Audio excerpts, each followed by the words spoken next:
Pemanggilan Jordi Amat ke Asian Games ini tentu saja bakal menimbulkan masalah, saudara-saudara. Ibaratnya melancarkan perang kepada Johor Darul Taksim. Bayangkan, tim nasional Malaysia aja nggak dikasih, apalagi tim nasional Indonesia. Nah, ini akan jadi masalah besar kalau Jordi Amat benar-benar dipaksa untuk ikut Asian Games, saudara-saudara. Halo saudara-saudara. Jumpa lagi dengan komentator gadungan di sini. Dengan komentator yang gadungan. Seperti biasa saudara-saudara, seperti biasa. Kalau kita sudah bertemu, pasti akan ada yang kita bicarakan. Baik yang bermanfaat maupun yang tidak bermanfaat, baik yang berguna maupun yang tidak berguna, baik yang menghibur maupun yang tidak menghibur, baik yang menyenangkan maupun yang menyedihkan. Bebas saudara-saudara, bebas. Yang penting sopan. Seperti biasa, komentator gadungan akan membicarakan sepak bola di seputaran Asia Tenggara, di negara-negara serumpun, di negara-negara tetangga, di negara-negara jiran kita, di Indonesia, Malaysia, Thailand, Vietnam, Laos, Myanmar, Brunei Darussalam, Kamboja, Filipina, Singapura, Timor Leste, dan sekitarnya. Untuk edisi kali ini, saudara-saudara, kita akan membahas tentang bocoran, tentang squad, tentang anggota tim nasional Indonesia U23 plus 3 pemain senior yang dipanggil untuk Asian Games 2022 yang menjadi 2023 di Hangzhou minggu depan. Masalahnya ini, saudara-saudara, satu dari 3 pemain senior yang dipanggil itu berstatus abort dan dia bermain di Liga Super Malaysia bersama Johor Darul Taksim. Siapa lagi kalau bukan Jordi Amat?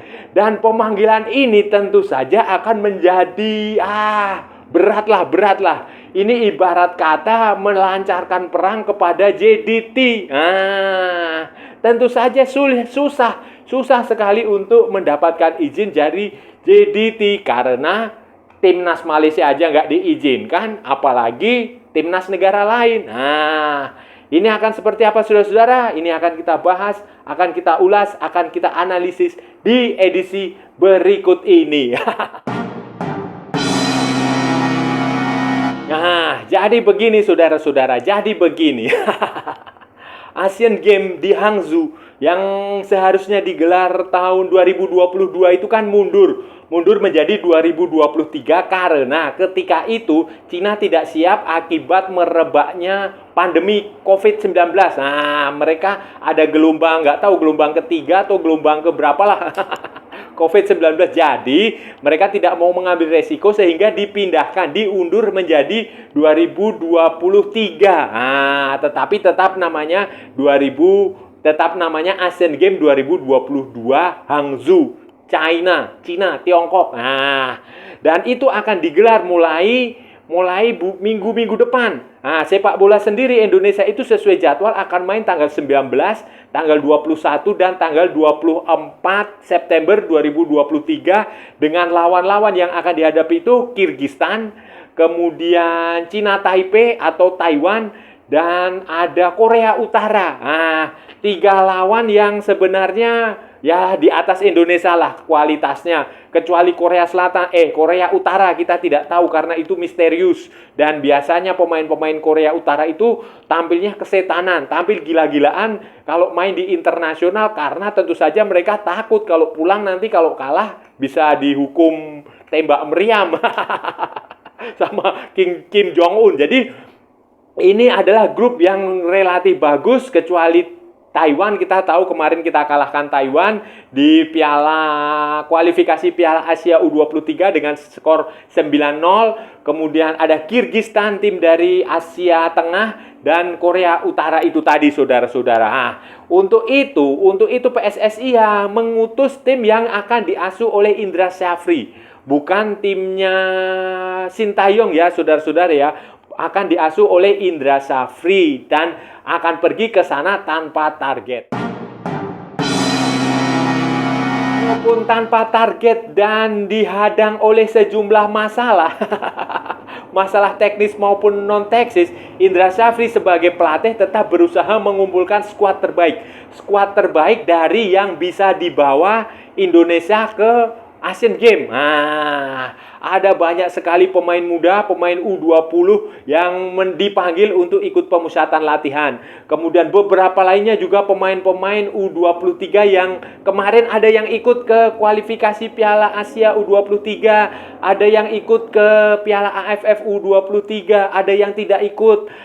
Pokoknya macam-macam lah, macam-macam. Dan kebetulan beruntungnya di Asian Games ini sama seperti Olimpiade, saudara-saudara. Nanti akan ada pemain di atas, pemain senior. 3 pemain senior yang akan dipanggil. Dan usia pemain yang tampil di sini bukan lagi U23, tetapi U24. Pertimbangannya adalah karena seharusnya ini digelar 2022, kalau tahun 2022 berarti dengan timnas U23. Tetapi karena mundur setahun, maka usianya juga mundur setahun dari 23 menjadi 24.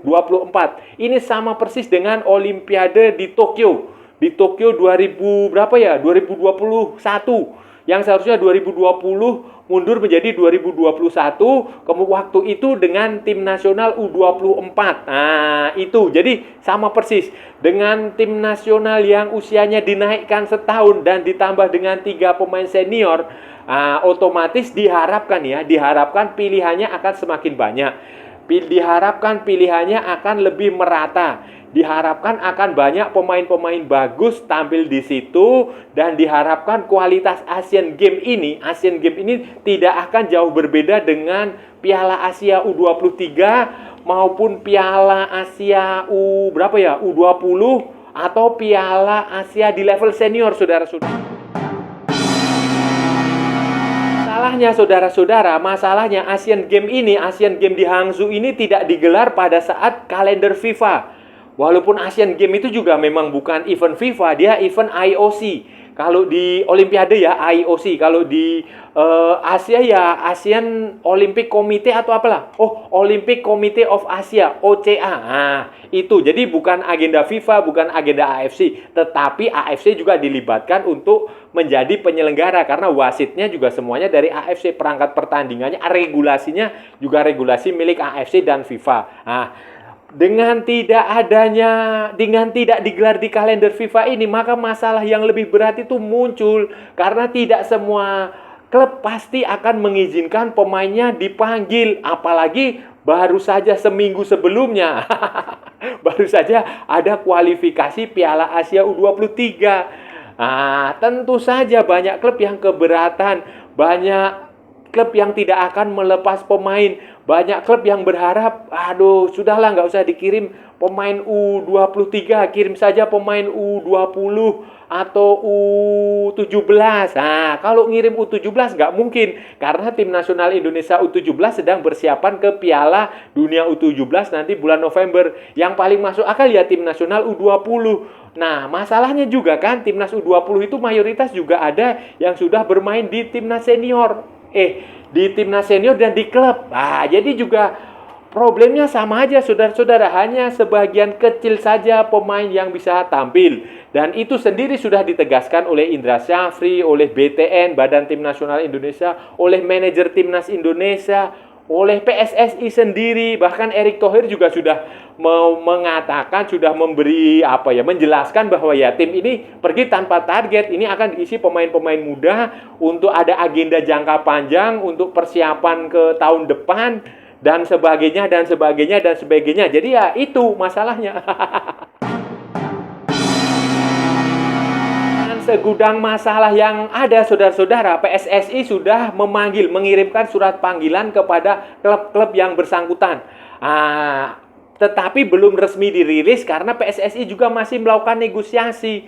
Yang sudah merilis itu justru dari klub yang sudah pasti mengizinkan. Karena ada klub yang masih belum mengizinkan karena kemungkinannya itu setiap klub hanya mengirimkan 2 atau 3 pemain.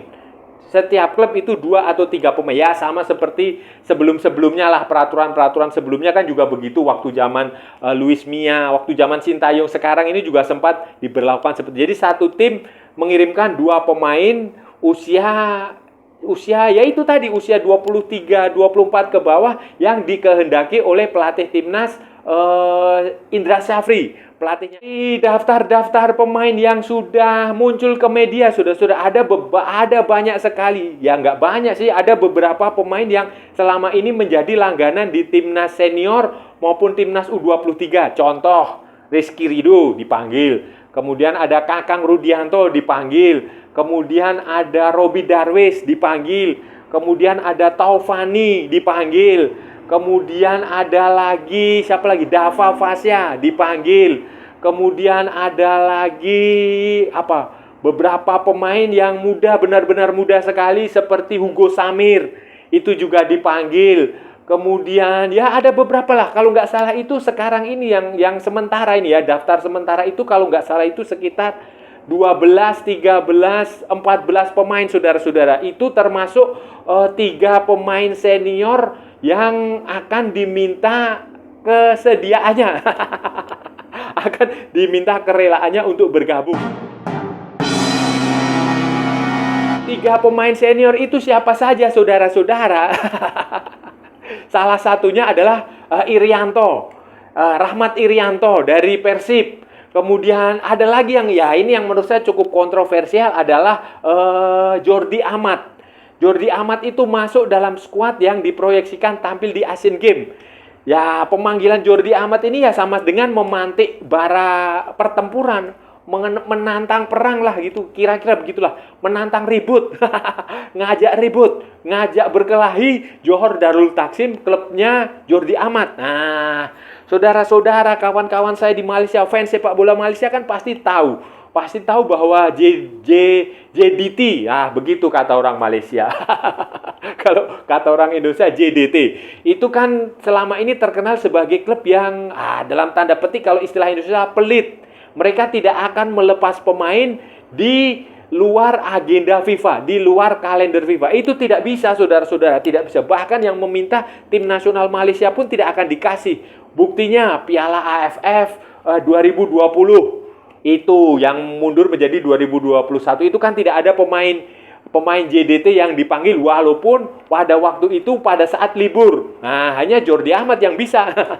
Kemudian SEA Games itu juga Malaysia tidak dikasihkan pemain U23-nya, yang diberikan adalah pemain dari JDT 2, tim cadangannya. Kemudian di Piala AFF U23 itu juga tidak ada pemain JDT utama yang tampil di situ. Baru kemarin saja itu di kualifikasi Piala Asia U23 saja JDT mau melepas pemain. Nah, itu permasalahannya. Bayangin, saudara-saudara, bayangin. Malaysia saja, negaranya tempat JDT berada saja tidak mau diberikan pemainnya. Apalagi ini Indonesia. Nah, jadi ya berat, saudara-saudara. Berat sekali. Menurut saya, saudara-saudara, sebaiknya PSSI, Indra Syafri, khususnya Coach Indra ini sebelum terlambat sebaiknya ya mencoret sajalah si namanya Jordi Amat ini, diganti pemain senior lain. Kalau perlu malah nggak perlu menggunakan pemain senior. Kenapa? Kalau Anda tetap memaksakan Jordi Amat untuk tetap ikut bergabung itu nanti masalahnya panjang. Masalahnya panjang. Kasihan Jordi Amat karena sudah pasti Johor Darul Taksim tidak akan mengizinkan. Karena ya pertama yaitu tadi seperti yang saya bilang, bukan kalender FIFA. Kedua, jadwalnya Johor Darul Taksim ini juga padat, saudara-saudara. Kalau nggak salah itu bertepatan dengan Asian Games itu nanti.